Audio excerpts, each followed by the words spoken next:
Hello, dear listeners. Thank you for being with us today. I am so excited to have a very special guest back on the podcast, Elianne El Amyouni. You may know her as Twitchy Witch, the TikTok superstar. I think you have close to 1 million followers on TikTok now. We're getting there. Jungian dream analysis, occult symbolist, transfigurist, cat. I don't know the proper terminology, but you could let us know. And also a PhD in the Palestinian political identity. Just an incredibly brilliant mind and big open heart. And just, I'm so excited to have you here again. And thank you for being here. Thanks for having me. Oh my gosh, it's such an honor. It's such an honor. And we spoke a couple months ago back in the summer, and the world was a different place. It's changing very rapidly these days, but it feels like the past 2 months have just been a total transformation. And I'll admit I didn't know much about a Palestine and Israel before October 7th. I really didn't, but it was living in my mind as this piece of like, someday I'm going to understand this and things will be different. And so when the tables turned and when it all started to open up, I turned to you a lot because of your wealth of information and your platform, your ability to share with people. And so I just want to start by saying thank you so much for the service that you're doing for all of us. Thank you. I feel like I'm not doing enough. It never feels like enough though. Like, could it ever be enough? Right. No. Yeah. And you're doing, I mean, you were doing so much that TikTok banned you. So yeah, I think by definition, we can say you're doing enough. Right. Yeah. But what was that experience like for you? You were doing a live on TikTok. You had a bunch of people watching. You'd been posting videos for weeks. You've always posted about religion, about alchemy, about the tarot, and all of that's inherently political. But I think I hadn't seen as much from you as, on the surface politics as people generally understand them. But obviously after October 7th, the floodgates open. And that was a day after you submitted your PhD dissertation. Is that right? Yep. So you'd been kind of holding back from speaking about that until the work was done. And then, holy, what timing. Well, I had been holding back because a year earlier I made a video. I was making a series about names. I don't know if you remember those, but I was breaking down the name Michael. And I talked about how the L in Michael is an appropriation of the Canaanite El into the Hebrew religion. It was like all of the different gods, El, Baal, etc. They were all kind of put into one. Like it went from a polytheistic understanding, a pantheon of gods, to the one God who had all of the characteristics of the gods. And so I said that in the video, and I said that, oh, I'm not talking about 1948, because I said they took it when they destroyed Canaan, when they conquered Canaan, they took their gods with them. But I'm not talking about 1948. I'm talking about the book of Deuteronomy. And that invited a flood of Zionists into my account, and they started harassing me incessantly. This was a year ago. And at the time, no one was talking about this, right? I had been studying it for about 4 years. I've lived my whole life with Palestine and with the conflict. But I got so scared because it was like 3 weeks of nonstop threats and harassment. I had people sending me my address, telling me that they know where I am, sending me the names of my family members, telling me to check on them. It was so scary that I stopped making content at first, and then I just decided to just steer clear of anything that had to do with it. I was just so scared. I now feel like somewhat ashamed for having let them scare me so much, but I was still new to TikTok. I had a smaller audience. I was like, this just isn't worth bringing here. I'm already doing that work in the academic world, and maybe that's where it belongs. So maybe I'm just being steered away from bringing that here. And then a year later, the whole internet is talking about it, and they can't stop us now because there's just too many of us. So yeah, that's what kept me from talking about it. And I just happened to submit my dissertation that night, and then the next morning I wake up and I see the news and I'm like, whoa. And I got my dragon that day. So I even wrote, I was just reading it today, this morning in my journal, I wrote there were 3 eruptions today: my dissertation submission, the infiltration, and the arrival of the dragon. So yeah. Whoa, whoa. What Mm, did it feel like relief at that point for you? yeah. Yes. Yes. Yeah. To see the whole world say, start to speak on what was so heavy in my heart every single day. That was so, it was like, like even thinking about it now, it's like a wave washing over me. Like, finally we can say it. We don't have to be afraid. We can say occupation. We can say injustice. We can say apartheid. Like, I used to measure my words so carefully when talking about this because you're just not allowed to say anything. And, uh, and the governments are trying really hard to keep it that way, but no one is stopping. Like, there's too many of us to stop now. The calf is off, as you said. Right? Totally, totally. I mean, I don't think you should feel ashamed for taking a pause when you felt like you were in danger. Mhm. Like strangers on the internet sending you your address, that's terrifying. It was so scary. Yeah, So scary. especially, you understand the whole context, right? Like it's, you're speaking up about institutionalized power, institutionalized oppression, and you understand the power that they have. And so you know that their threats aren't totally empty. I mean, they might have been empty, but like that there are real threats at play. So Mhm. Yeah. yeah, and in term I've experienced that a little bit because there was before October 7th, there was maybe a year ago, the last time there was a flare up on the global consciousness. I remember posting about occupation and getting a little bit of pushback, but I didn't fully understand it at that time. And I mean, I feel ashamed for not doing more due diligence to do the research, but I really bought into the myth that it was complicated. Like I really just like, and that's been a part of the past couple months, is like the grief for like the way I gaslit myself, or I allowed myself to be gaslit.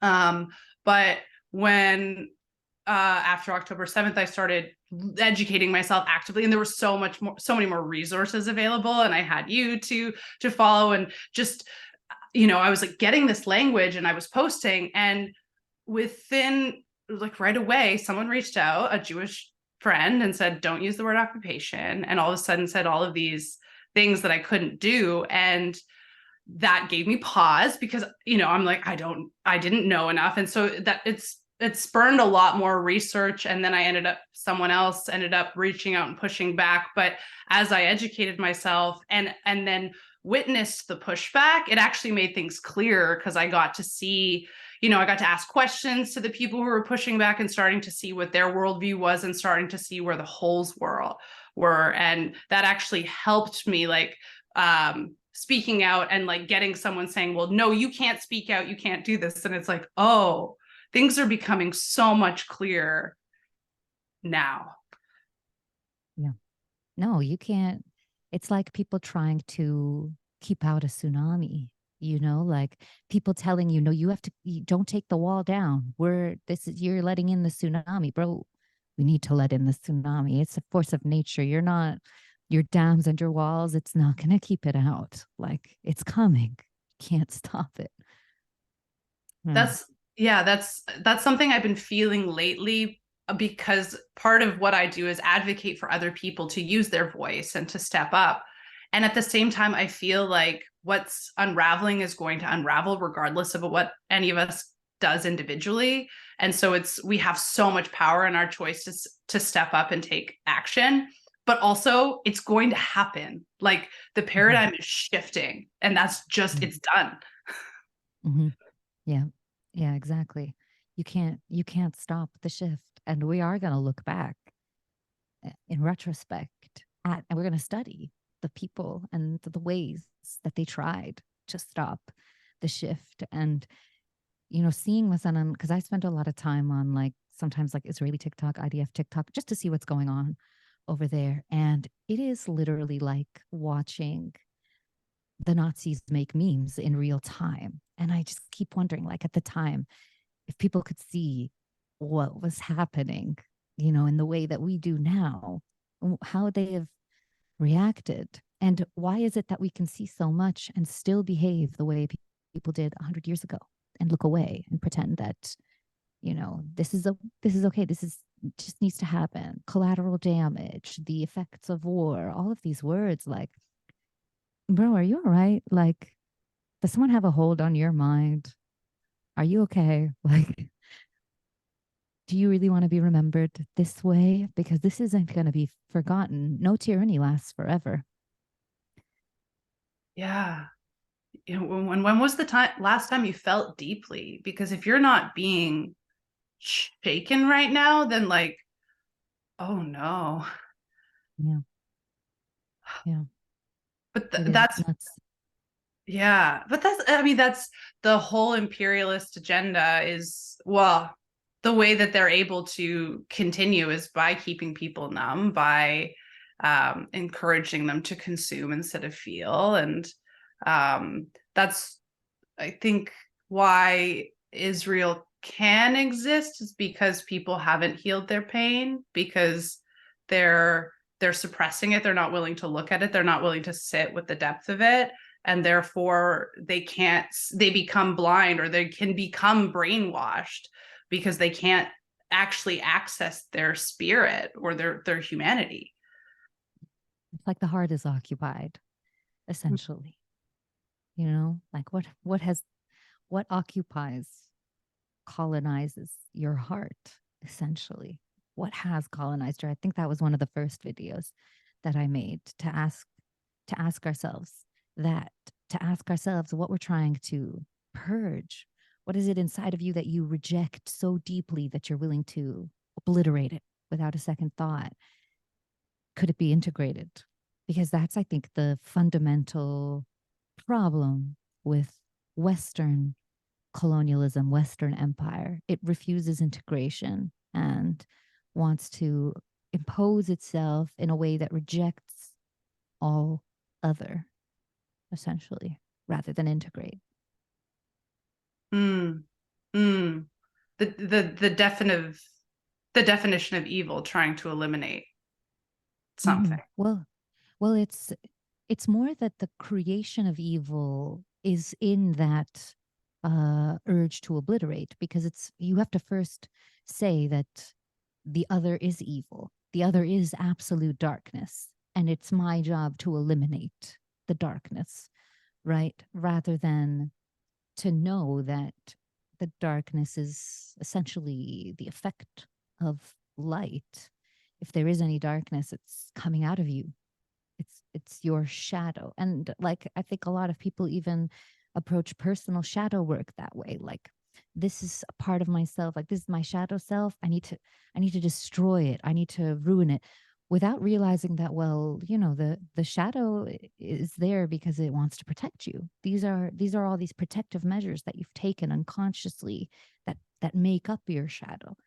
So it's not really about obliterating it. It's about reintegrating its protective elements, giving it love in a way that makes it less dark, shining light on it, as opposed to like trying to obliterate it. My shining light on the darkness makes the darkness flee. It can be that simple. Mm. Shining light on the darkness can make it flee. Mm-hmm. What do you make of key 15 and the darkness and the light? Like, I was just reading the other day a description of the devil as the light bearer. Lucifer, yeah. And he Lucifer. has in that in the Wade Smith, he's like holding a torch to Adam's tail, I think. Right? He's Yeah. lighting up the tail. That's crazy. I also pulled the devil yesterday as like an outcome card for myself. I was reading about it. Um, well, as the light bearer, Lucifer is connected to Venus. So that the idea of the light bearer starts with the idea that Venus rises just before the sun, just before the dawn. So you know that the light is coming. Venus, the star, is literally the light bearer, as in the sun is following her. The light is about to shine. It's coming after her or him, I guess, in the Latin. Venus becomes masculine in the Latin. And I think that is in itself like connected to the devil, because the devil is card 15 and it's right before card 16, the tower, which is this great illumination, this bolt of lightning, this spark. And you can't experience a spark or a flash of light if you're already in light. You need to be in darkness to light the darkness up. Like we talk about this in my alchemy class a lot, in that the night is always pregnant with the day. There's no day without night. The night gives birth to the day, and the day carries the night within it. It's all constantly giving birth to itself. And in like the devil card, for the as the light bearer, the torch that the devil is using to light up Adam's tail, it being his tail, tells us that there's something unconscious, natural, animalistic, like base and grounded, so that it starts over from the very bottom of what we are before being these enlightened human conscious beings. We're animals. We're animals with hair on our skin and all of these bodily urges. And it starts there in that tail that we lost. Essentially, the devil relights that, reminds you what you are at the base, so you can build up again from there. Essentially, did I answer the question? I don't know. Yes. I mean, it was more just like a probing, like, here's the thing that's interesting. Please talk about this. And you crushed it. The tarot has so much to offer us for understanding our animal nature. And it really feels like the whole thing is this journey from animal nature to actualized nature. Or to angel. I usually like to see like animal, human, angel, this three-part. Well, I get that from Jung, I think, because he talks about us shedding the monkey and growing wings. And man is somewhere in between that shedding monkey and winged creature. Nietzsche said, man is a rope between animal and Superman, Ubermensch, yes. A rope over an abyss. Yes, 100%. I love that. Yeah, I love, because and then it makes me think of the Fool, of course, like at the precipice of the abyss. And then the Terrence McKenna talking about the abyss being a featherbed, and just all of this, like, but like this imagery of like the rope over this abyss, like it feels terrifying, and it's like, am I gonna, like, it's taut, and yet like it's just this free fall, and it's like, maybe we will fall back into our animal nature, we're still humans, like we're not quite going to ascend, or maybe we will, maybe we are ascending into the angel, the Ubermensch, the Superman, but like maybe we're also just here to be in the tension. Yes, to find the balance, right? And I think we have moments, like at least in my experience, I have moments where I fall into my animal, and when I rise into my angel, and when I'm just balancing on the precipice. The right trigger can take you to any one of these experiences. Really. How do you navigate that without participating in the original sin narrative? Because I don't know about you, but for me, there's been so much like in the back of my mind that I had to deprogram, like, I'm bad, I'm wrong, that's that. And I don't think it's the West, right? It's just baked into modernity. You don't have to be raised Catholic, or like, you don't have to be raised in the faith of that. We all Mm. have that paradigm haunting us. Mhm. Yeah. Um, yeah, I totally agree. There's the Abraham's God and his ways are very deeply ingrained in everything that the West represents and in our consciousnesses as Western people, which makes, Israel and Palestine all the more interesting on a psychological, both collective and individual level.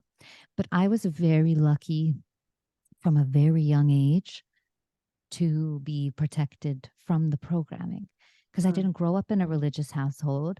I went to a nun school and had very spiritual parents who had a lot of very spiritual friends, many of whom were religious leaders and religious teachers of different faiths. So I always got to see all of these different elements and aspects. I always had someone come to me and say, "What did you learn about today?" And I would say, "I learned about this." And they would say, "Okay, well, I bet they didn't tell you about this aspect of this. They told you about this because they think that that's the end all be all, but it's not. And you need to know that." So I've always had I've been so lucky to have this reinforcing of, oh, I'm not, you're not, that's not, you're not going to be programmed in that way. So I was like, even I was just talking to someone like a couple of days ago, and we were talking about past experiences. And my friend like had this tendency to judge her past self a lot, to judge the mistakes that she made, and to like almost have a shame of facing who she was. And we were talking about how, I was talking about how, if you weren't that person, you wouldn't be the person you are now. Like, you wouldn't know the things you know if you didn't make the mistakes you made to learn the lessons you learned. And I realized through her reactions when I was talking about my own experiences that I think a lot of it comes down to language and the way that I frame my narrative. Like, my people in my life who we might say, like, I've had fallouts with, or who have wronged me, let's say, I would never in my mind frame them as villains. Like, there aren't villains in my story. There are shadow people. We all have shadow people. We all have shadow experiences. And when I'm thinking about my stories, when I'm thinking about my past, when I'm thinking about the things that I've done, the things that I've learned, the way that I've grown, I would never call someone a jerk or an asshole or a bitch or something like that. I would say, like, this was a shadow person. And in this moment, I think they were feeling this type of way, or they were triggered by my presence, or they were triggered by something I said. Because I've had a lot of those experiences. I've triggered a lot of people. So I have a lot of shadow people in my life and a lot of shadow experiences. And I think that helps because in my narrative, there is no good and evil. I'm not the ultimate good, and no one is the ultimate evil in my life. Everyone is showing me something in myself that's either dark or light that I haven't noticed, that I that's making me feel a type of way for a particular reason. And I don't always know exactly what it is in the moment. Sometimes I do, but a lot of the times I don't. A lot of the times it reveals itself in retrospect when I'm re-observing the experience from the outside and in retrospect. So I think it's a lot to do with the way we decide to frame our story, the words we decide to use. Because it's one thing to call someone a bitch, and then it's another thing to say, to call them a shadow person, because you're implicated in the shadow person. It's not just them versus you. There's no them versus you. There's you versus you. There's you and you showing you something, you forgetting something about you and being reminded of it, something, you reminding someone else of something in them. No. Yeah. Yeah, absolutely. Radical self-responsibility, Yeah. And regardless. and also the stories, right? Like the stories govern us so deeply because one, a lot of people don't know them. They don't read them. They just know of them and they just carry that unconsciously as like religious divine truth. That's the holy word. Whereas I've read them several times over throughout my life, from adolescence to adulthood. And had, I've been taught from the very beginning to interpret them and reinterpret them into infinity and to never, ever take them literally or as a capital T truth, but as Mm. something for the purposes of projection, to reinterpret every time based on the situation, whatever the situation needs, essentially. We've been Yeah. doing that in my alchemy class as well. Your alchemy class sounds amazing. Thank you. It's been a lot of fun. I love it. I think it's the thing I'm enjoying the most right now. That's so cool. That's so cool. Do people ever sign up thinking that they're gonna learn how to turn metal into gold, like basic metal into gold? I think a couple people did, but quickly found out that it was something else entirely.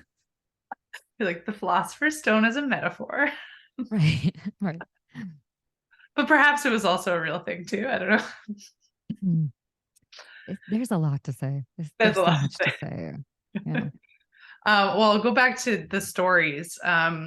Because I was thinking of when you were saying that people will just buy into them. There's also a big faction of people who've chosen to say no, they're not true at all. Mm. There's a at least when I was younger, I feel like now most people, or at least in my realm, are open to source, spirit, nature, like even just the reverence for being with trees or on the mountain. But certainly when I was younger, and I know this movement is so prevalent in the world, the atheism, people who go, well, no, absolutely, that's not true, which I think is just as um, naive as saying, well, it's 100% true. Because if you're saying something's not true, you're just denying it exists. And it exists because people believe it exists. That's all that's required is our belief.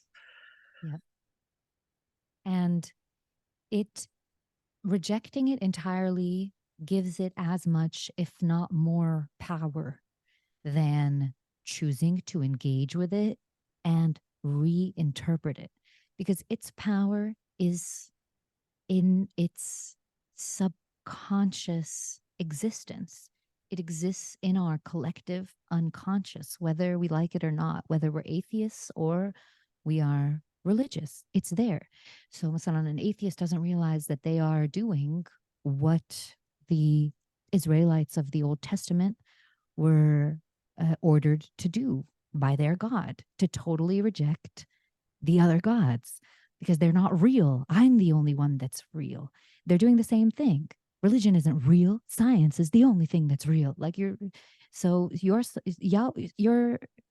science is your Yahweh essentially, and the old god is Baal and Asherah and all of the gods that Yahweh wanted people to reject. It's the same ethos. It's there. It's operating unconsciously. But when you engage with the stories, when you really read them and you decide to take a different angle, you decide to take an alchemical angle, a spiritual angle, a psychological angle, a feminist angle, whatever angle you want to take, you're already stripping it of so much power because one, it's not unconscious anymore. Two, you know what the actual story is. And I've been saying this in my videos. We read a bunch of the Old Testament stories in the class a couple of weeks ago, and people were losing their minds, like reading Deuteronomy and Joshua and just the brutality of it, right? But you realize very quickly when you read the whole story, you realize that God promises, but he doesn't deliver. It's a very hot and cold relationship. And we were reading it alchemically. So we were reading it in a way that frames Yahweh, the God, the one God, as the higher self, the covenant as the promise that you make to your higher self to change, to live a new life, to abandon the old ways and embrace the new ways. And you see in the story how every time they they always end up worshiping other gods, and they always end up mingling with the Canaanites, and they always end up like, just, they never ever completely obliterate the Canaanites. They end up being ruled by them for periods of time. They go into infinite battles with them. It never ends. It's just a constant tension. All of the kings, the greatest kings, have Canaanite mothers who are all widows, which is a very alchemical concept.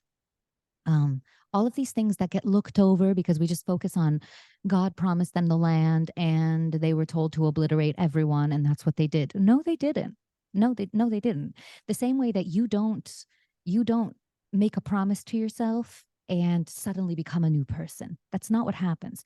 You make a promise to yourself, you move forward, you have a triggering moment, shadow envelops you, you go back to your old ways, you apologize to yourself, you reinstate the covenant, you try again, shadow eats you again. Like, it's this constant back and forth, this constant tension between you and yourself, becoming who you are and letting go of who you were. It's a journey, it's a battle, it's a dance. And you end up just like the Israelites. You end up incorporating the parts of your shadow. And if you do that, that is what gives birth to the best parts of who you'll become. That is what gives birth to the kings, if you will, within you. When you decide to let yourself intermarry with your anima or your animus, to engage with that part of you that was hidden in shadow, when you decide to integrate it, that's what gives birth to your gold and to who you really want to be, even though initially you thought you needed to reject yourself entirely. You thought that your shadow was all bad. So it can be very interesting if we really re-engage and take its power away, because things are being taken out of context and used to do horrible things, for sure. But it only works because we all decide to look away. We all decide to say, oh, this is too much, I can't take it. Bro, read the story. Just read the story. This was written 3,000 years ago. It was a flex. It was a flex to say that your God could help you in battle. No one had moral qualms with battle. That is how you took land. That's how you expanded as a people. That's how you had a king. You people picked kings based on who could protect them from enemies. You know what? This is just what life was. It's not what it is now. We don't have to project our morals today onto the way we used to live. We just need to understand how we used to live and see how that can translate psychologically in our unconscious. Now, unconsciously, we have that battle within us. We battle with ourselves. We battle with our darkness. And to take away that power, we need to read it, engage, understand, and turn it into a dance. It doesn't have to be a battle. It can be a dance. It can be an intermingling. It can be a back and forth. It can be a conversation. It can be a debate. It can be so many things. So, little rant there. It's beautiful. You talking about the dance makes me think of the world, like the dancer inside the wreath, and this actualization place of transcendence, and how on many cards, including on the Waite Smith depiction, there's the 4 fixed signs of the zodiac on there, which also appear in religious texts. Like, I don't know if people are aware how much astrology was embedded before today, because I think today they seemed like these quite separate things. They're both like different people have their different beliefs in Christianity or in astrology, but like at one point they were deeply intertwined. Yep. Well, I think I made a video about how the wise men are actually astrologers. Like, Magi doesn't mean wise man, it means astrologer. It means Zoroastrian astrologer. The wise men literally found out about Christ because they saw his star rising in the east. Like these are all there are lots of clues.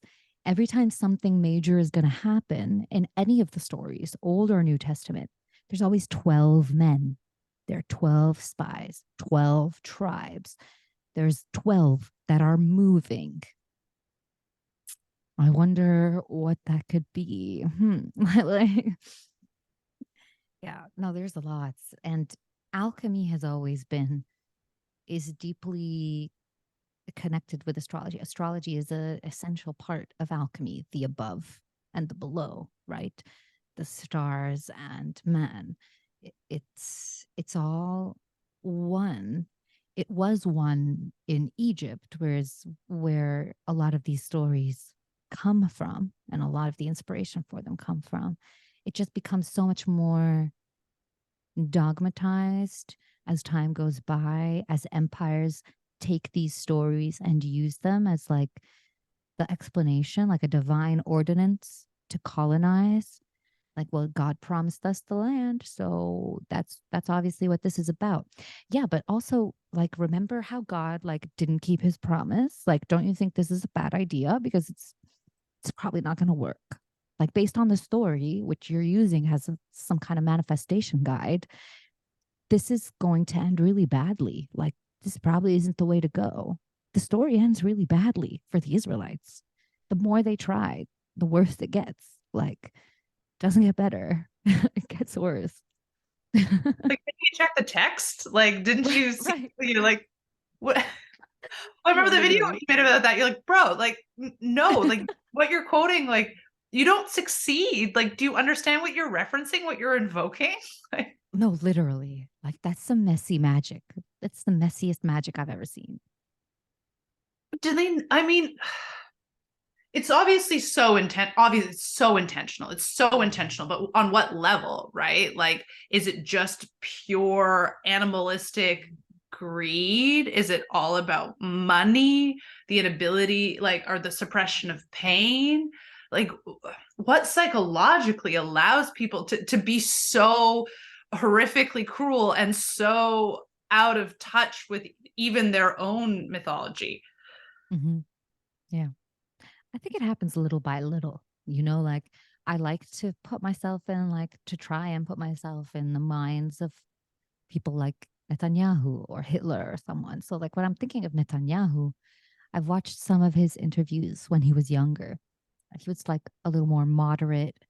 Um, he was extremely well spoken. I mean, the man has beautiful voice, and he was extremely well spoken, extremely charismatic. And I think it happens little by little, because just like how when you're on your spiritual journey, right, you always look back at yourself and you're like, wow, I can't believe that was a challenge to me. Like it's so clear from where I am now how this would go, but where I am at, this is a real challenge. Like the stakes are higher, your morality is different, you're more expanded. And I think that in the realm of power, it's the same. Like you gradually rise. And as you rise, every time you rise, you're playing a new game. And every new game has its own rules, its own morale, its own way of being. So when you reach a point like where Netanyahu is, you're at a completely different level of morality. Like it's very different from up here than what it is from down here to the average person. The same things don't have the same value. What's valuable here isn't valuable here. What's moral here isn't moral here, even. So it's like this gradual rising, and we adapt. Like that's like our number one superpower, our ability to adapt. So little by little, you adapt to the new games, you adapt to the new rules, you move on from one place to another. He's at a place where it's gotten so big in his head, I think, like he doesn't need to read the stories. He doesn't need, he's not going to be thinking about one or two children, 1,000 children, 100,000 children. Like that's not his problem. That's not what he's thinking about. he's thinking about power and its maintenance. He's definitely feeling threatened. And what's important now is holding together everything that he's worked to acquire, which is at threat now. And there's a story in Islam from Ali bin Talib about wealth and power versus knowledge, and how the acquisition of knowledge is more noble than the acquisition of wealth or power, because knowledge can never be taken away from you. No one can come into your mind and steal what you've learned from you. What you learn is yours forever. And the more that you have, the more you have to give. Whereas with wealth and power, the more that you have, the more at risk you become of losing it all. It becomes heavier, whereas knowledge makes you lighter. It takes you higher. Wealth pushes you down. It's a weight on your back. It's something you have to protect, whereas knowledge is something that protects you. So it's very interesting to see like how someone in Netanyahu's position, whose power is at threat right now, like, and he knows it, like he's not stupid, right? He's using whatever he can to invoke whatever he can and whatever he knows, which is fear. They don't know anything at that point, at that level of power. I think they don't know anything except fear. And all he can do is invoke fear. And to say something like Amalek can invoke fear in any Judeo-Christian, even if unconsciously, because it's like, oh, something within you says, oh, that's a monster. That's something that tried to ruin us. We have to fight. We have to protect ourselves. Like, bro, you are Amalek at this point. Like, I need you to realize, I need you to realize it. Like, you are Goliath right now. You're not David. This isn't David. You're not David anymore. You're Goliath. So, yeah. So it's just fear, right? It's mostly using fear to maintain their power, because they're losing respect and they don't know love. And there's nothing really else left to maintain your power. So that makes, yeah, it's complete sense. Like, how else could you be operating at that level from anything? It's just pure fear. It's just, and I always think of fear, like fear is the separation from love, you know. Just like if there's two fundamental things, it's love, connectivity, and fear, like the belief, or like, yeah, just this notion of being separate from it, like, but that's all happening in the mind. Do you see that in the tarot? I'm curious, in the minor arcana in particular, like if fear showing up there. That's a great question. Where would I would say maybe in the nine, I think, of wands. I don't know if I would call it fear, but there's that element of defensiveness, right? The four of pentacles, like a fear of losing everything he's acquired, because he's covered and he has one on his head and one in his arms, because he's holding the coins and like he's twisting his arms just to be able to hold it so securely so no one touches it. That could be like a kind of fear. Fear driven by greed, like and well, Crowley called it power, that card. Oh, wow. That's interesting. I haven't played around enough with the Thoth deck. Mostly between the Waitsmith and the Marseille are like my two. There's the Thoth deck was the first deck that I got, and so it's special to me in that way, and I always go back to it, even though I've been using the Smith-Waite deck a lot and I love it, and the Marseille too, but I'm a little bit vexed by it, especially the minors. Like, it's like, is it a sword? Is it a wand? Oh no! Like, yeah. But sometimes I feel a little gaslit by the Thoth deck, to be honest. Well, I just had that feeling today. I was reading the cards. So I mentioned to you over email, I'm reading Rachel Pollack's a walk through the Forest of Souls, which is one of her new book on the tarot, and she gets into like asking the tarot deep questions about God and creation, and it inspired me to ask some new questions of the tarot today. And the one that I asked, I was like, okay, what's the energy for when the world is gaslighting me, and what's for when I'm gaslighting myself? And for the Five of Swords came up for like being gaslit by the world, or no, being gaslit by myself. When I'm gaslighting myself and lying to myself, I'm like, Five of Swords, that makes complete sense. And then I'm like, what's the energy for being gaslit by the world? It was the Five of Cups. I was like, okay. That's And so beautiful. I was like, okay, this feels very clear. And then I was like, okay, so what's the energy for like pulling myself out of the gaslighting? And the Seven of Swords came up. Mm. And I thought that was super interesting for like this push and pull between the 5 and the 7. But the Seven of Swords in Crowley's deck is called futility. But I'm like, rude. Like, Right. I was like, I had that occurrence. So I was like, wait, I'm asking all these questions about gaslighting. I think I'm a little bit gaslit by Aleister Crowley in this moment, because like so many of his cards are like very prescriptive in terms of like, Seven of Discs failure. Like, and you read what he writes about it, and he's like, I have nothing good to say about this card. And you're like, okay. Yeah, that's part of why like I was never able to connect with that deck. The names make it feel very limiting to me. Like it's hard to look past the name of the card and be able to play with it. And I love the element of play in the tarot. That's like my favorite part of tarot, that there are all these archetypal images that we can play with as we please, that we can project on. And then it feels, with Crowley's deck specifically, it just feels too ego infused. It's about him. The cards are about him, his view of the world, his projections. And that's what's kept me for a long time from being able to connect with it, even though the art is really beautiful. Like I do love the art of the cards.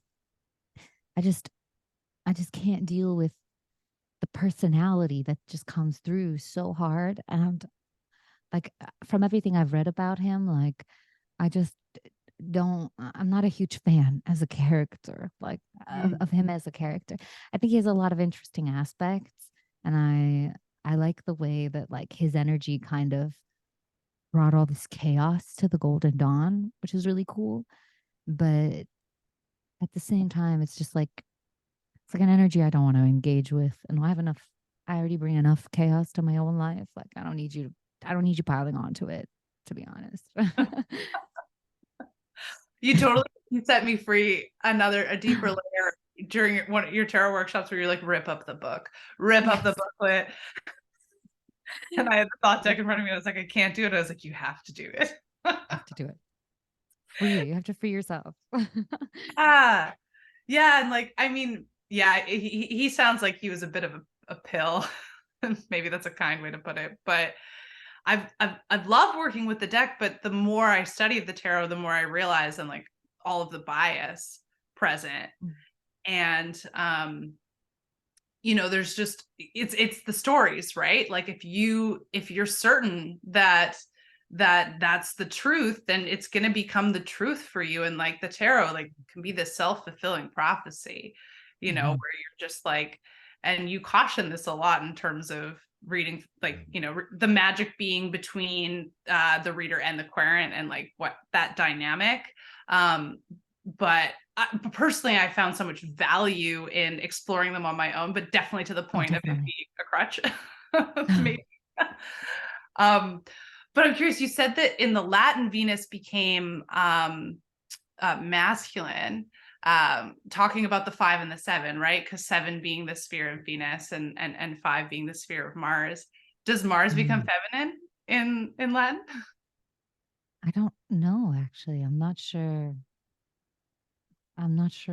who Mars is or how that translates, because it's the word in the Bible is Halel bin Shachar, and that is the star Venus, or the morning, literally the morning star. And the morning star, or Venus, would be Greek, I believe. And when it was translated into Latin, when the Bible was translated into Latin, they used the word Lucifer because Lucifer means morning star in Latin, and that became a masculine character. So I'm not sure. I'm not sure actually about Mars. I should look into it.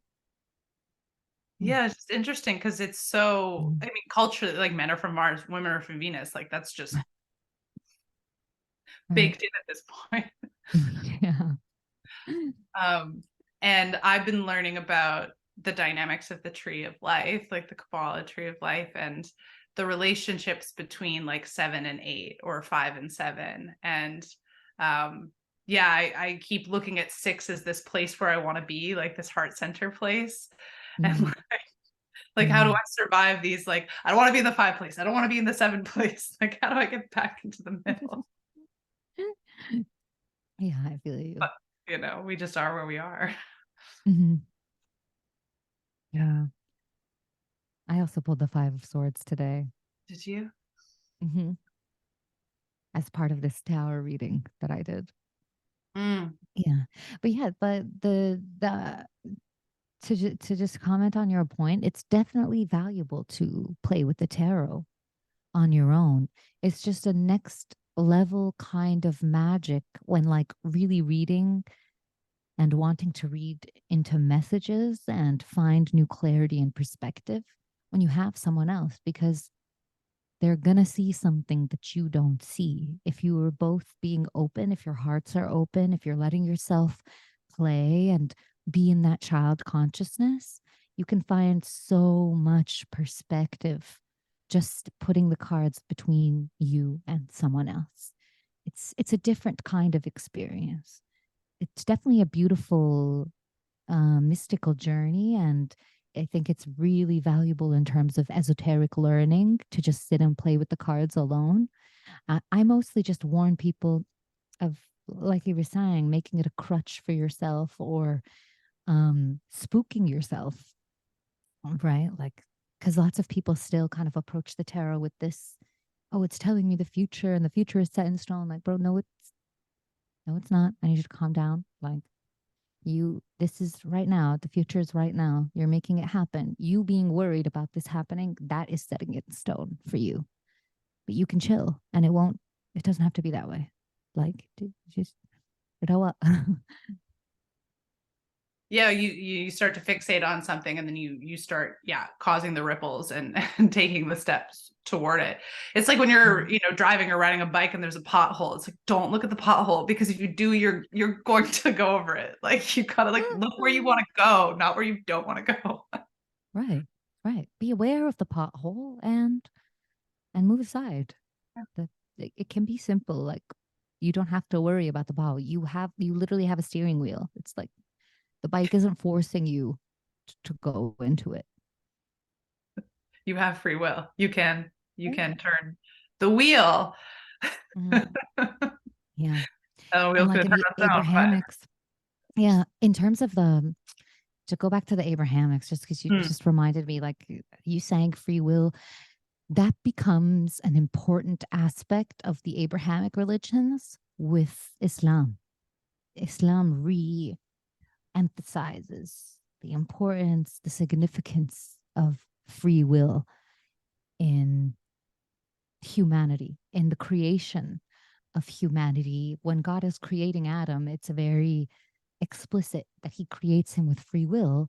And that's what makes Adam different than the animals or the angels, because everything else has to move according to God's will, except for mankind.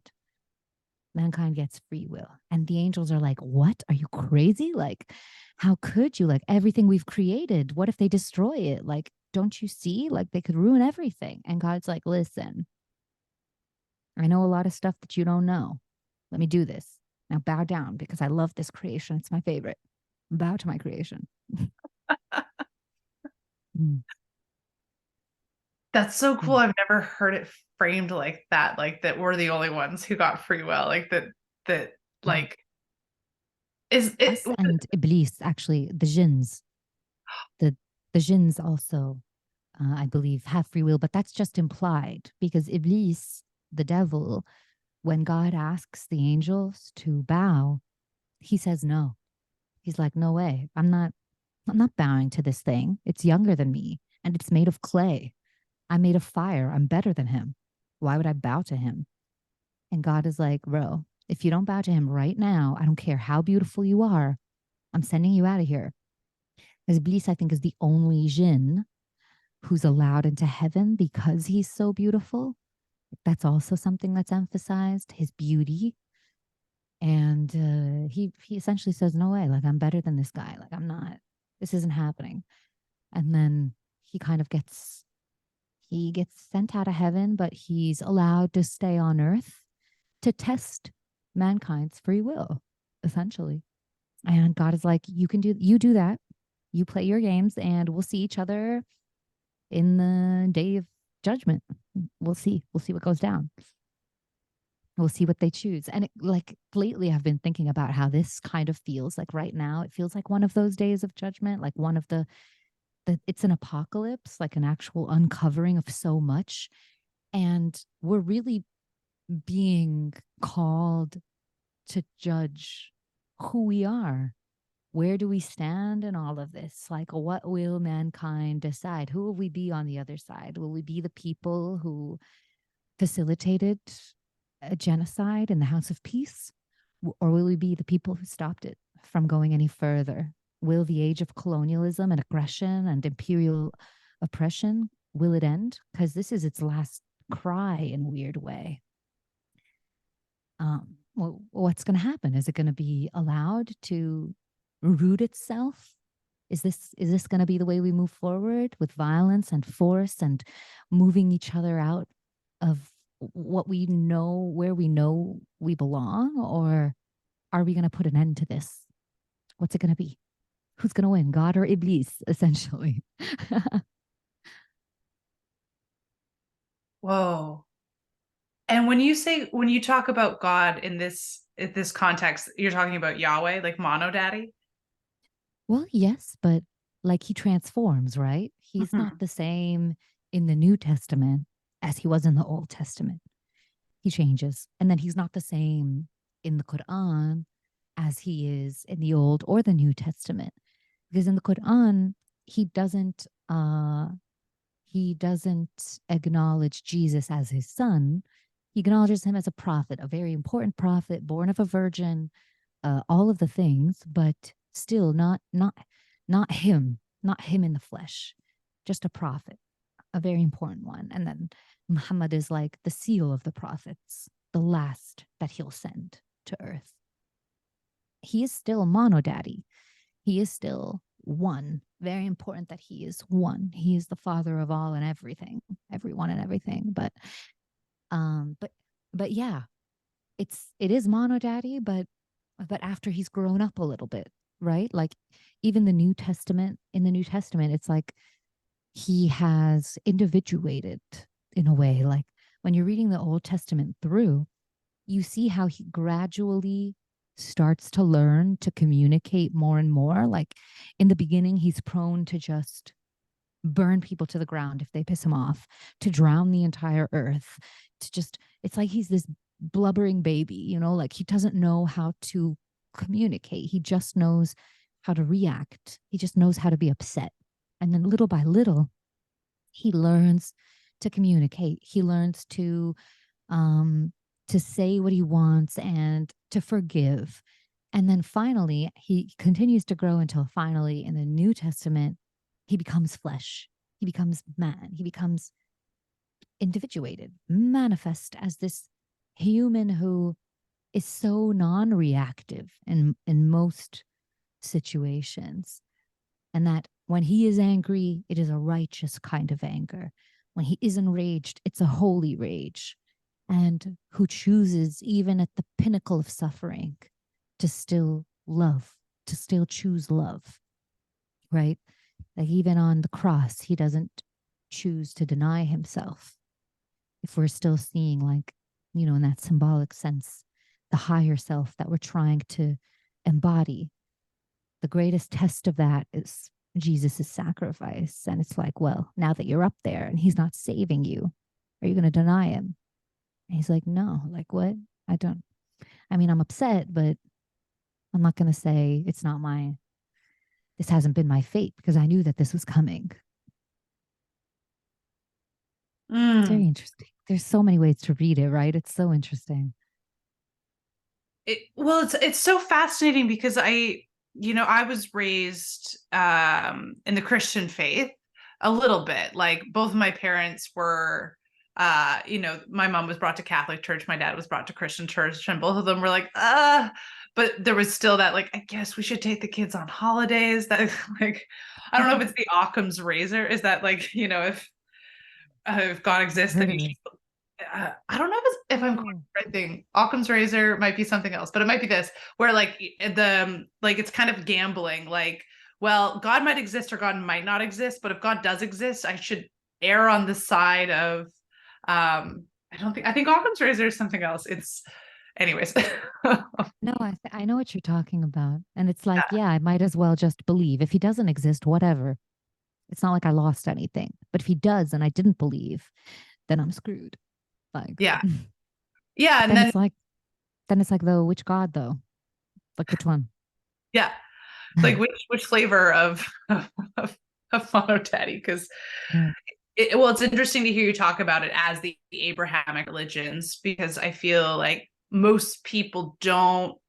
Well, I mean, I learned Eastern and Western religion in college. Like I took intro classes, and I was surprised to find Islam paired with Christianity and Judaism.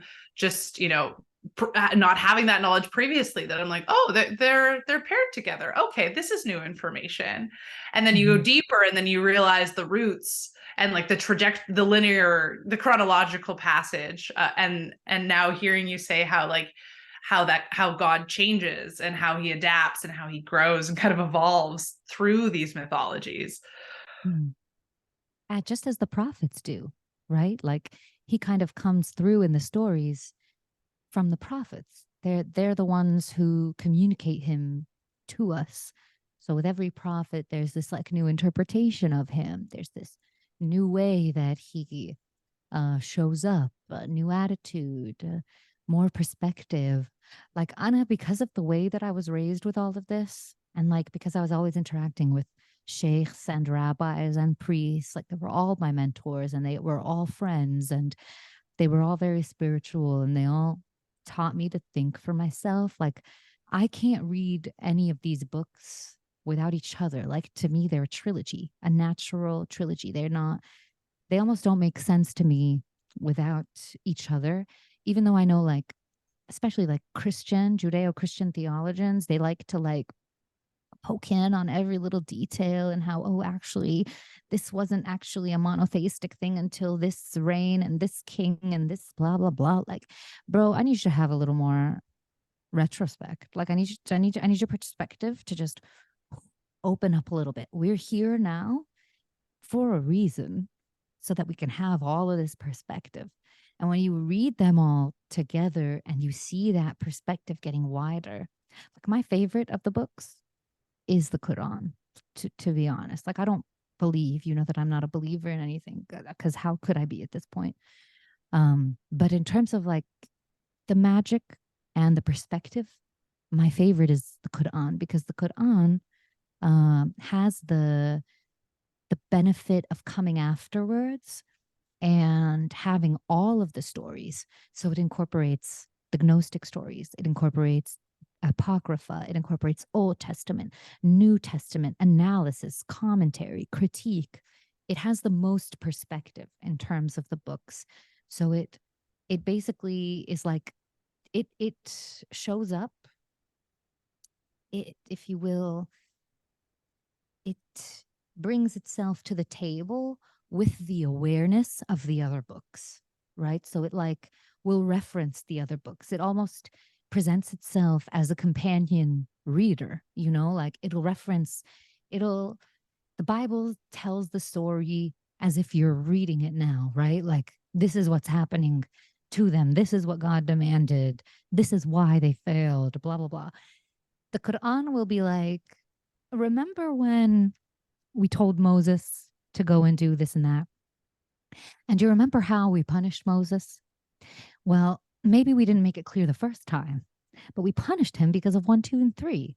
So if you don't want to be punished, you'll want to avoid 1, 2, and 3, and you'll want to maybe move more towards 4 and 5. So it's much less ambiguous, more solid, more clear cut. Like there's no proving that God is real. There's no miracles that need to show you that God is. No, it's more like you already know God. Remember God? Like you remember God. Okay, let's just clarify his will, because listen, a lot of these people throughout history, they've been moving away from his will. If you don't want to end up like them, if you don't want to end up cursed like them, this is how to avoid it. And it's so meticulous. Like the Bible is very messy with its magic, whereas the Quran is so meticulous with its magic, with the numerology, with how many words are in it, with how many times each prophet is mentioned, with how the poetry is set up, because it's essentially a book of poet. It's a poem, right? And it's self-referential. It literally says like, I'm Allah speaking because only Allah could drop these bars.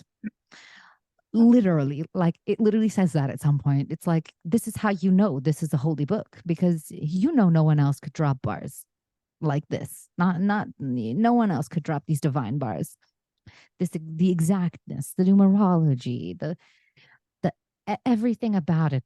It takes it really hones in on the leftovers and the things that were still loose in Judeo-Christianity, and just tightens everything up, tightens it all up. Like, you know what, let's fix all of this. Like even the snake in the garden, Iblis, the devil. No, there's a devil. He's the devil because he was racist. He doesn't have his own realm or anything. He's right here on earth, all around you. He's always trying to tempt you. He'll be there at the end of days to face God, and we're going to see if he was able to tempt you. We're going to see if it was a mistake to give you free will. It's really like, even in alchemical terms too, like it's careful, it's meticulous. It brings back the Gnostic stories and all the things that the church tried to hide away and remove. It brings it all back. It brings them at least the most important, what they believe to be the most important aspects of it back. So on an esoteric level, it's a very interesting read, and just as part of like a holistic understanding of the development of Abraham and his God and the religion that came out. It's very much that. When Islam first started, it was a reform of Christianity. So it's just so, but it's been, demonized and pushed apart. And there's this whole Western view of West and East that even I'm like subscribing to as I say this to you, just by saying Western versus Eastern. And it's interesting. It's interesting stuff. I didn't know that it was a reform for Christianity. That was the origins. Mm-hmm.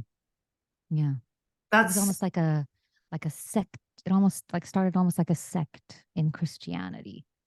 Like I said, it was fixing the leftovers. And it's not surprising, like when you read it and when you read the Quran and you understand like what Islam is about, really, as opposed to like looking at Islamic empires and being like, oh my God, they're evil.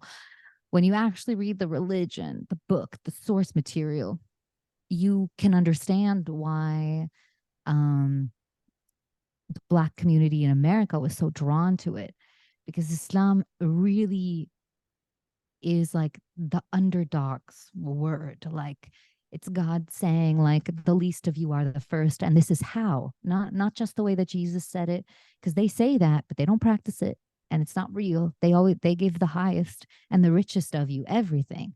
Priests are covered in gold and robes, and it's whereas Islam is like, no, this world doesn't matter. And there's a big emphasis on like this world not mattering. The loose ends, like I said, it ties up the loose ends, and you can understand why a oppressed communities would be drawn to it. Mm. Why it's such a powerful faith to have if you're living a hard life, like a truly hard or truly difficult life, going through something truly difficult. Yeah, and why imperialism is so eager to demonize it, or why imperial it just demonizes it because of who it's uplifting. Mm-hmm. Yeah. It spreads because once anyone reads it, I don't know if you've been seeing this. I've been seeing so many people in America like reading Quran and converting and putting on hijab. And I mean, I'm not surprised. I'm really not surprised because even like for me, as a non-believer, I like it the most as a read. I just like it the most. So anyone in a different kind of consciousness than me who is looking for a religion, who is looking for a faith, or who's losing faith in their own religion and needs something to replace that, can easily be converted. And that would be so scary for a Christian Europe that's doing its best to spread and having difficulty spreading. So, yeah, it spreads easy. My mind is kind of being blown right now in terms of the trajectory, thinking about Jesus, being Jewish and then going on to be I don't want to call him the founder of Christianity because I don't know how much he would approve of right how it's rolling today. But I'm wondering in terms of either the Quran or in Islam, the origin story of God, or if they have, because it's my understanding that the Hebrew mystics were the ones who gave God the name Yahweh, this 4-letter name, because that was the only way that the human mind could comprehend the Godhead that is too much for us to hold. And so it became this nameable thing, and from there became this character that could evolve over time. Does the Koran speak to that at all? Well, the foundation of Quran is that God is one. That's God is one. God is the greatest, the most powerful, the most high. He has 99 names because he cannot be contained in one name. It doesn't speak to Yahweh. It doesn't bring up Yahweh. It's Allah. Allah. Basically, it's like almost phonetically, it's almost a statement of awe. Just Allah, like this. And I think it's etymologically tied to El, the original El, which is who the one God Yahweh would have been brought out of, which was the high God, the highest God of the Canaanites.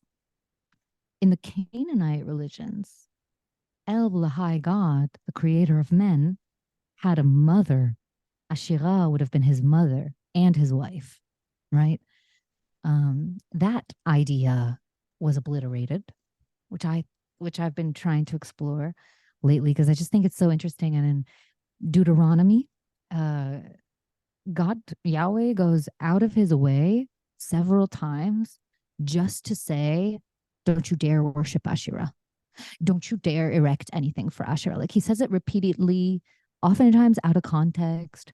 Sometimes he'll be like saying something else, like he'll be coming to the end of a chapter, he'll be saying something else, and then it'll be like, don't eat animals that don't chew the cud, don't eat animals with parted hooves, and don't erect any pillars for Asherah. Okay, see ya. Like you're reading it and you're like, what happened between this guy and Asherah? Like, are they all right? Like, what did she reject him terribly? Because that's what it feels like, bro. Why do you have such a thing against Asherah? Like, I need you to chill. But I don't know. I actually don't know much about like the origins of this word.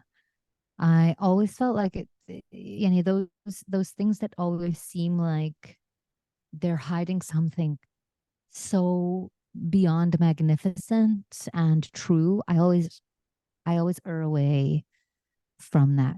Like I'm more inclined to read the idea of monodaddy. Like again, just because of the way I was raised and the amount of times that I've read these stories and reinterpreted them, I'm so inclined to read it as a moment in history that's not unlike now, in that everything was dispersed. Like there were all of these different gods, there were all of these different pantheons. Everyone had a different role, a different thing that they ruled. And then it's like someone woke up one day and was like, you know what? I need something more holistic. I need something to incorporate everything into one. And it's really similar to what we're experiencing now. Like psychology is one thing, science is one thing, sociology is another, literature is another, philosophy is another. And so many of us are like, I need something holistic. I need something that incorporates all of these different practices in a way that brings it together into one, just one holistic practice that addresses all of the aspects. And I feel like it feels to me like it was something similar that was happening at the time. You know, there had been the practice of pantheons and multi-gods for so long until eventually it was like, okay, let's do a one. Let's try and do this on one, like just one palette, just one person, one dude who controls everything, as opposed to like all of these different strands. And so yeah, I'm just more inclined to go that way. I haven't actually done like the work of exploring the tetragrammaton. Is that what it's called? Yeah. Um, because like I said, I have this, whenever something presents itself as containing ultimate truth, greatness, kaza, that's when I'm something in like my gut is like, no, someone made this up. Someone made it up. It's a mortal human. Just pick the letters. You know, there's nothing there. Something happened. Something went down. We can't know now. But I can't be expected to think that it came through a mortal mind, but somehow has the ultimate truth. Maybe the truth of the moment and the truth of the individual, perhaps even the truth of a collective that was channeled through an individual. But the ultimate retrospective truth, I don't think we have access to that. I don't think we're supposed to have access to that. That feels very wise. Thank you. I'm so driven for answers.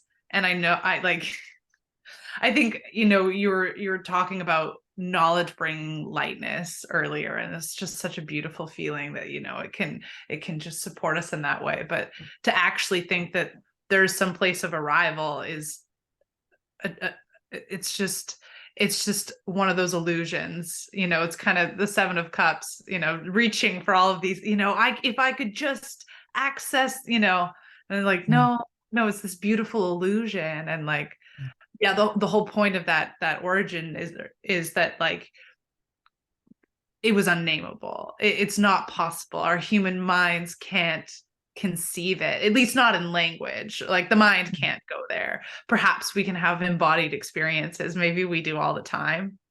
Yes. Like Om, right? Yeah. Like Om is a similar kind of word, something that encompasses the all, the infinite, or the Tao, or like when Alan Watts says he's like approaching, trying to describe it, and then just says, we're not going to give it a name. Like that, this is about as far as we can go. We can describe, we can circumscribe, but we can't define. Yeah.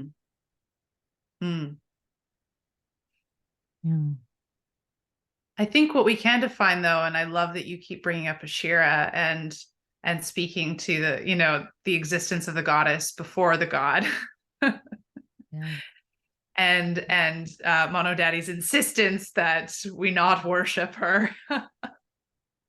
He's very insistent. Like she just repeats it like randomly. You're like, bro, what does any of this have to do with Ashira right now? Like we weren't even talking about her. Why do you keep coming back to her? I mean, she definitely rejected him. Yeah, no, hard. That's what it feels like. That's definitely what it feels like. It's interesting. I heard this fellow named Shaman Durek talk about the time before the patriarchy, when the goddess was so powerful, and then perhaps she started to abuse her power. Is interesting. The way he framed it was kind of like, well, the feminine is responsible for patriarchy now because she was too powerful and it was too much, and like it had to get shifted. And I'm like, oh, I don't know about that. But I do find it interesting, this concept of the feminine being so big and so divine, or just so powerful, that there was a swing in the other direction where the masculine was like, no, no, no, no, no, no, we can't deal. Or maybe the woman couldn't deal. Maybe she should. I don't know. But these imbalances at play, and the power of worshiping the feminine that is I think opening up more and more each day. Mm-hmm. And that happened in ancient Egypt, right? Like there's this myth about how Isis, her father was Ra. And one day she like decided, because she wanted his power, but she could only get his power if he told her his secret name. So she poisons him with a snake. She puts actually a snake on his path to poison him, and with a disease that only she had the cure for. So he gets bit by this snake, he becomes bedridden, and she comes to him like, "Oh, my father, I'm so sorry. Like, you got bitten, but it just so happens that I have the cure for this." And he's like, "Oh my gosh, my daughter, give it to me." And she's like, "Okay, of course. But tell me your name first. Tell me your secret name."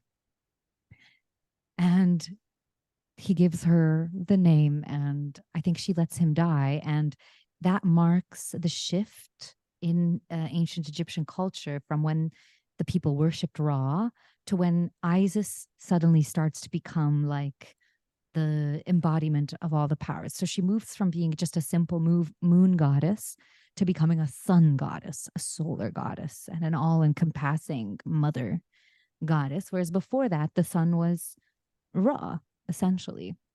And he's like her father and her son and her consort. Like it's a shift that happens. He becomes her father when she takes that power away from him, so that he symbolizes the old way and she symbolizes the new way. So very interesting stuff. Well, I love that you brought her up too. I was thinking about her earlier, and I've been thinking about Isis a lot, especially lately with the propaganda machine, and the way that it invokes fear, and the way that it's co-opted names. Like Isis has been co-opted. Mm-hmm. And for Merkaba. Sorry?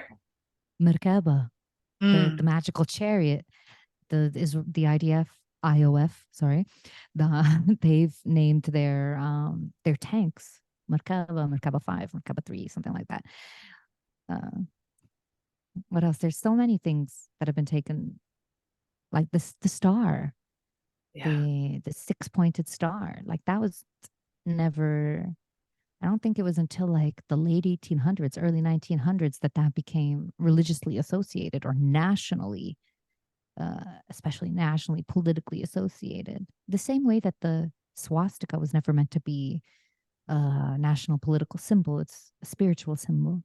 You see it all around the place here. Oh yeah.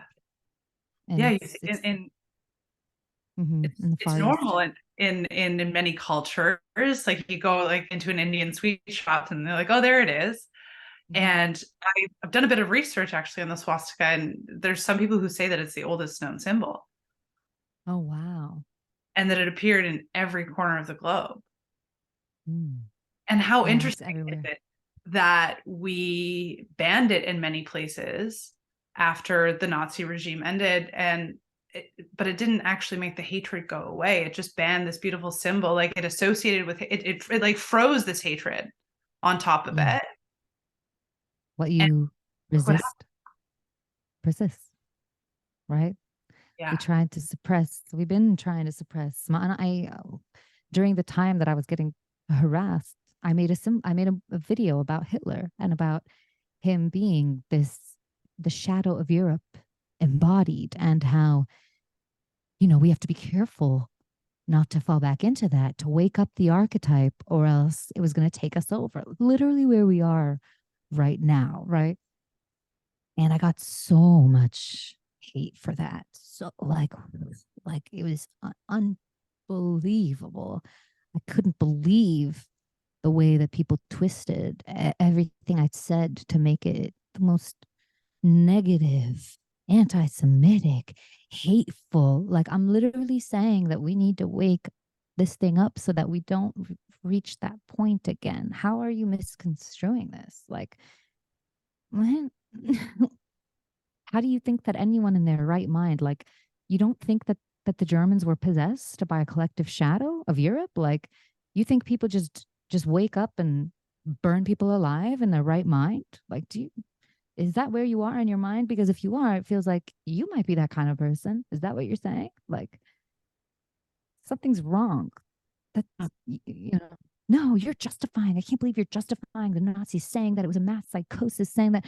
What would you call this now? You don't think the 18 to 25-year-old IOF soldiers are in a kind of mass psychosis, running in and slaughtering people and calling them animals? You don't think there's something wrong?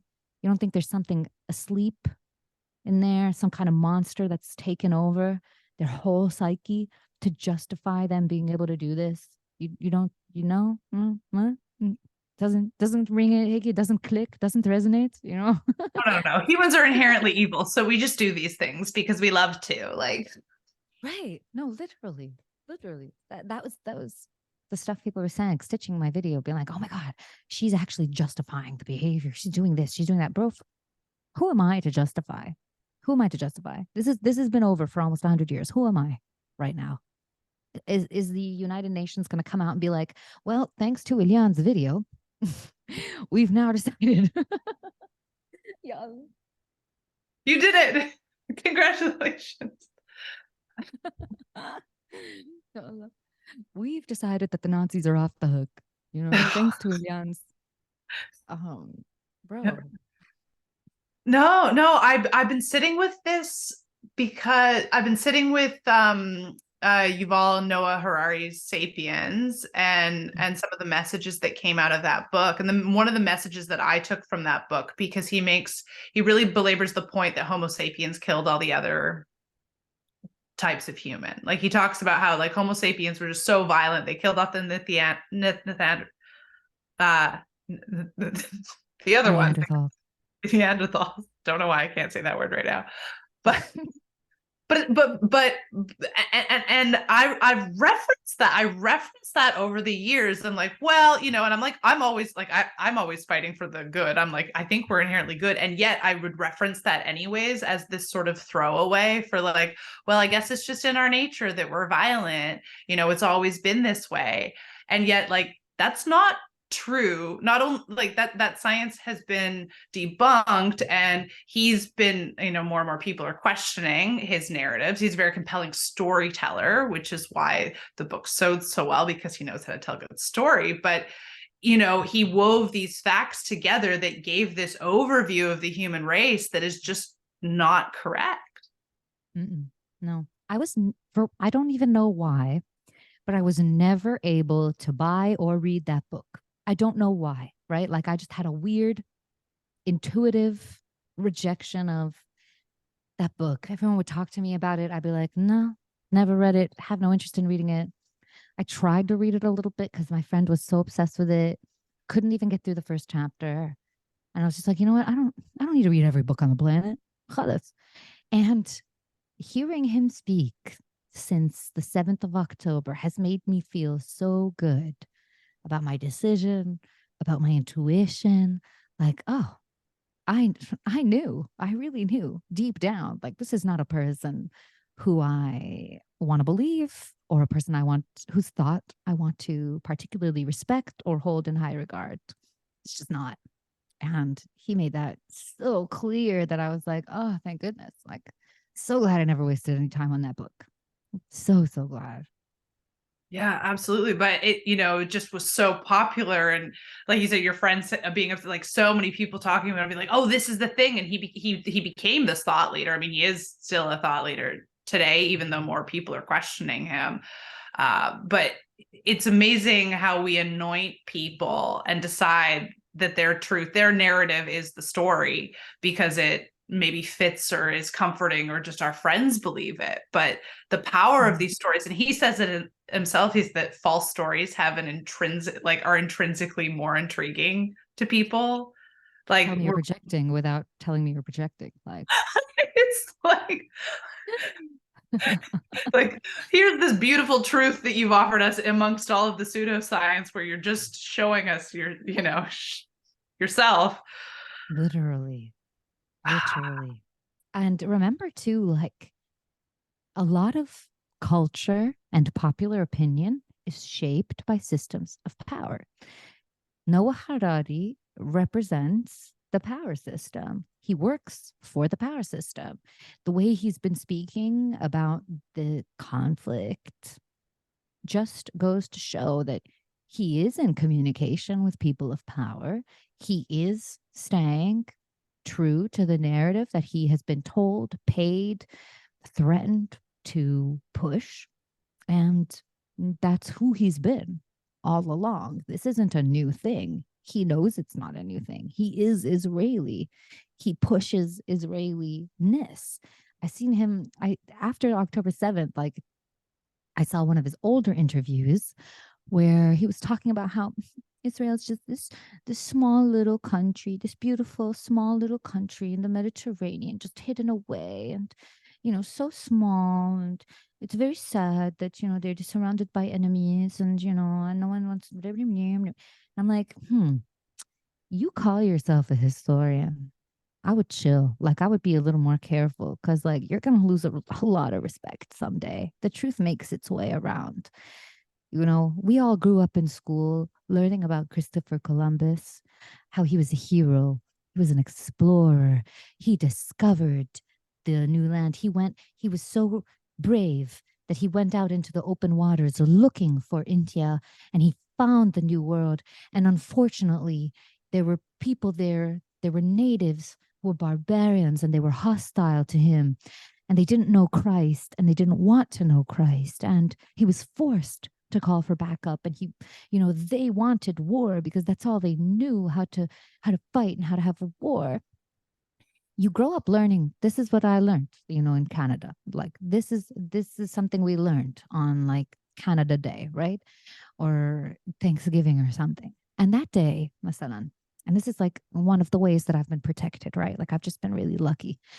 They sent us home that day with these headbands that had, like, the Canadian flag and the American flag and Christopher Columbus on his boat.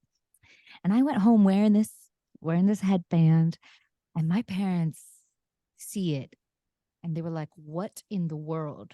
What is that?" And I was like, "It's Thanksgiving. Columbus is a hero. La la la."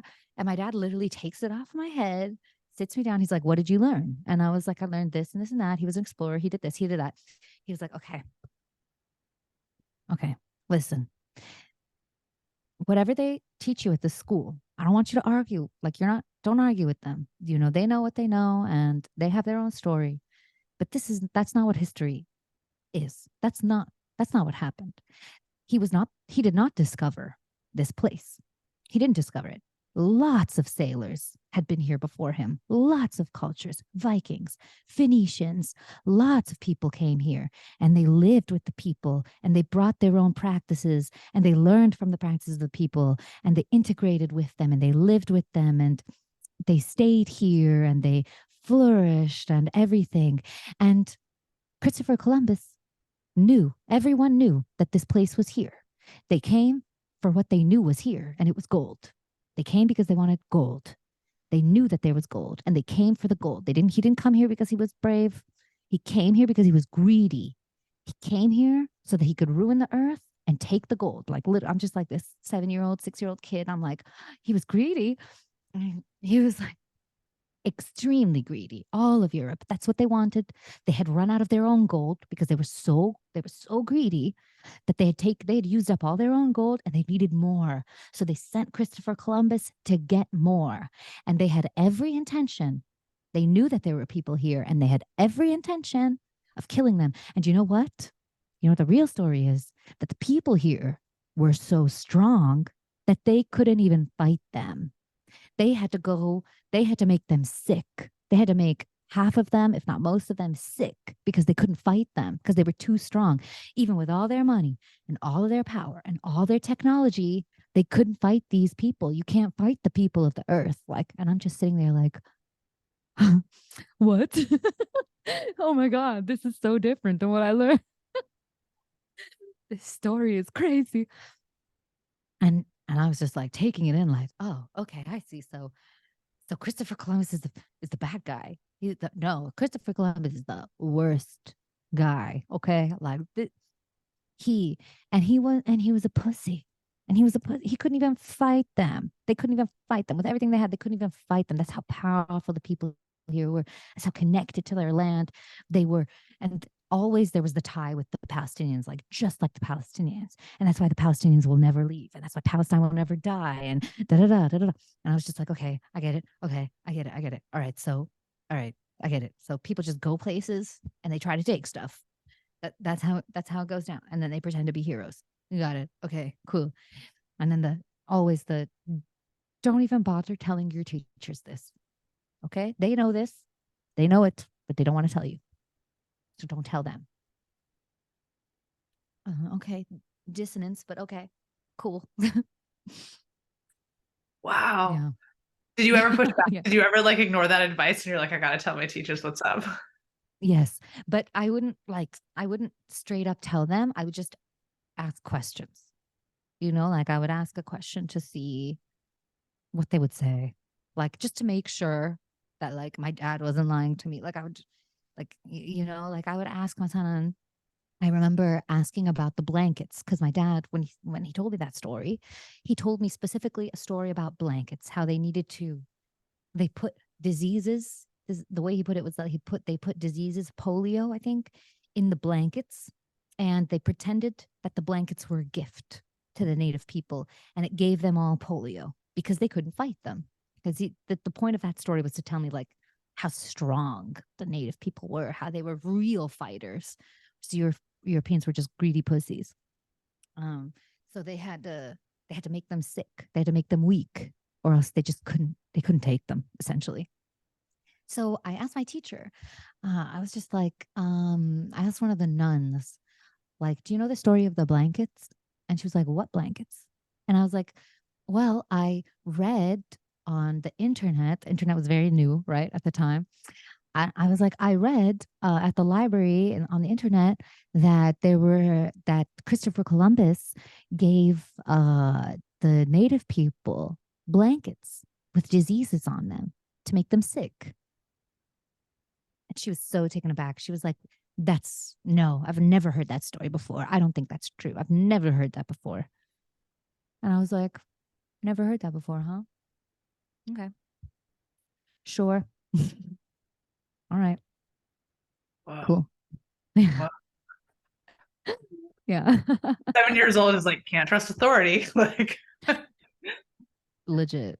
It's like, I think I told you about this before. That was like around the age of like my first awakenings. I was like 6 and I had my first, oh, we're all dead. Damn, this is nuts. Like, but yeah, no.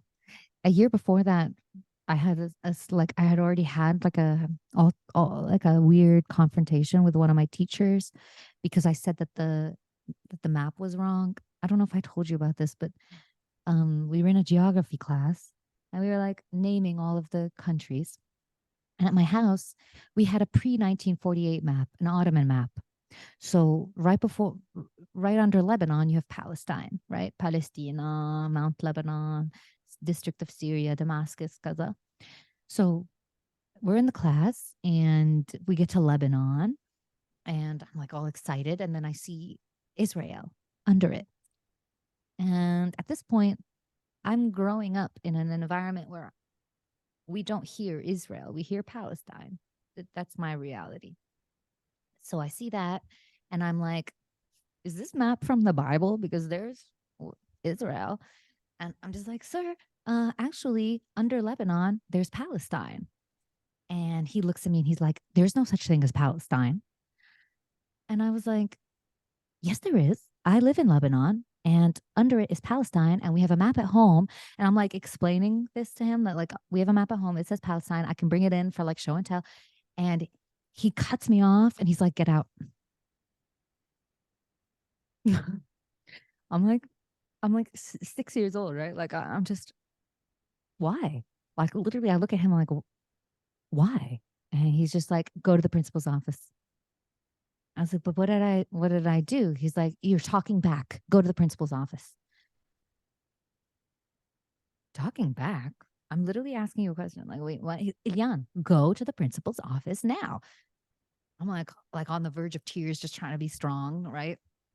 I go to the principal's office and I wait, and my parents come and he comes, and they have a whole like back and forth argument. And my parents essentially say that like, well, my dad mostly was just like, "We don't want her in his class. Like she's gonna need a private tutor. She's not attending another one of his classes." He's like, "She needs to learn how to listen to authority. She needs to learn how to not talk back when somebody tells her that something is one way, not to say, no, it's another way." He's like, "No, we've taught our daughter not to not question things just because someone bigger than her said it was true. So we don't want her in your class. We don't want her around anyone like you. And we will pull her from this school. Like, if she's not, if she has to go to another one of this man's classes, or not, I don't want her exposed to this." And then I had a private tutor for geography for the rest of the year. Like, what? Wow. That was like one of the first times. That was one of my first experiences.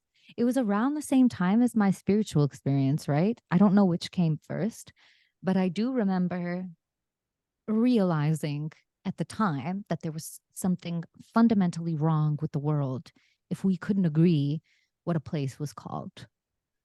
That's about that was about as far as I could conceive of it at the time. Like, why does it matter what this place is called? Like, why is this such a big deal? Adults are dumb. Like, what? Israel, Palestine, like whatever, bro. Like, 30-year-old man is, you have beef with a 6-year-old? Are you okay? Like, Like, this isn't normal. This shouldn't be. No, this is incorrect. Like, come on. it wasn't Whoa. later. It wasn't until like way later that I found out that the man was Jewish, possibly Israeli. So he was like emotionally invested, even, like his own programming was working through him to the degree that he was triggered by a 6-year-old child. Like, wow, like the programming is deep when a kid can take you there. Yeah. Yeah. Yeah. Oh God. Wow. Did you think about that moment a lot as you were working on your PhD? Mm-hmm. I'd say it was probably like one of the things along the journey that brought me here. Probably like the opening moment of my journey here. And it happened at the same time, like around the same time, at the same age. My spiritual experience, or like my like psychomanic breakdown, and then and this. And to Mm. think that now I also like do both on an academic level, like on a higher intellectual level. I also work with like the psychomanic, psychospiritual, and the political at the same time. It's very cool to think about. Yeah. It's incredible. It's so incredible to see how all those seeds have bloomed and all of the dedication you put in. Oh my goodness. It's an honor to witness, truly. I can't wait to Thank read. you. I can't wait to read your work more. Like, when do we get to enjoy the fruits of your labor? Well, I mean, my TikTok is some of it. I mean, there's so much fruit, but I know there's so much more coming. Like, Yeah, there. that you've been I'm like creating for years, that has just been like ready to burst forth. Yeah, I'm just so chaotic too, right? Like I'm I'm discovering it along the way too. Like I don't even know how it's all coming together. Like I didn't think I would be teaching an alchemy course online. That's been the most fun. Like that was so much fun to prepare and even more fun to put into motion and practice. I'm also editing. I'm almost done editing my master's thesis. So that's going to be available soon. My PhD will probably get published after I finish up, and I have to like get the approval from the school to publish it with a certain, I think it's their choice of company or publisher that I have to go through. But my master's, like, I did in Lebanon, and I've edited enough so that it's a little different, like different enough than the one that my school owns to be able to just self-publish it, which is what I'm going to do within the next like month or so, hopefully. I don't know. I say I'm going to do it soon, but then so much more happens. I end up creating other things, doing other things. Ended up in Bali. Like, I did not know I was going to come here or think of making retreats. Or that's the work that's been fulfilling me the most. The working with other people, reading people, holding space for people, teaching. Yeah, that's been more fun than even writing, even though I always thought, like, my dream was always to be a writer. That was it. That was all I had in mind, to just be a writer, to be published. Before I started Twitchy, I wanted to start a social media account so that I could be noticed by a publisher. That was it. That was all I wanted. Just to have something to leverage when talking to agents, because I had been rejected by so many agents and publishers. I just wanted something to leverage to have my book published. I did not think that there was going to be all of this. I didn't, not at all. Like, Wow. mhm. Wow. I love that, like, the pressures of modern day, like the need of having followers, like, just you're like, okay, yeah, I'm just gonna do it for the publishers, and then this whole other world exploded out of it. Yeah. Wow. Yeah. That was my goal when I got on TikTok too, was to get followers so I could get a book deal. Yeah. I love that. We're reflections. Yeah. Yeah. Are Beautiful. you a Are you a projector too? Are you Generator. Human generator? design, you mean, right? Yeah. Yeah. I could have sworn you were a projector. It's the Virgo. Yeah. Mm. Just the strong, strong Virgo. Like, yeah. Oh wow. Well, thank you Mhm. so much for coming and coming on the podcast again. It's just such a delight. Yeah. Thanks for having me. We Oh have my, great conversation. I know we could And just go on forever. yeah, you're really good at holding space and you ask really good questions. So I really appreciate it. Oh, thanks for saying that. That's really nice. I Yeah. it's when we're talking, my mind's going like 1,000 different directions. I was like, I want to talk about like these 20 different things. And I'm like, okay, well, you have to pick one and maybe we'll circle back. But you know, what emerges is supposed to emerge, I think. And like I hope there'll be many more conversations. I'm Yeah. sure there will. Yeah. Yeah. Always And at the precipice of my dragon. yes, excellent. I mean, no, I mean, the things to shift. Maybe we'll do a third one, and then that we'll go into the next phase, right? We got to like cap it off with the Right, right. I like that. Yeah, yeah. yeah, yeah, and then it could be evolve into something different. Mhm.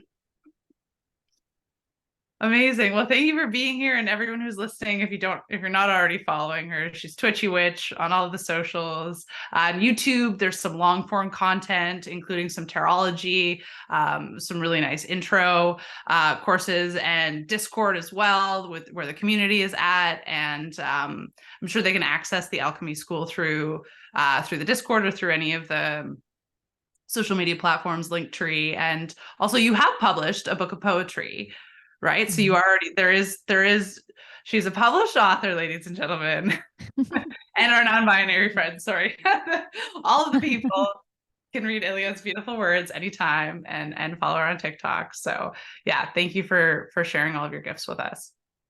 Thank you. Thanks for having me. Yay, more soon.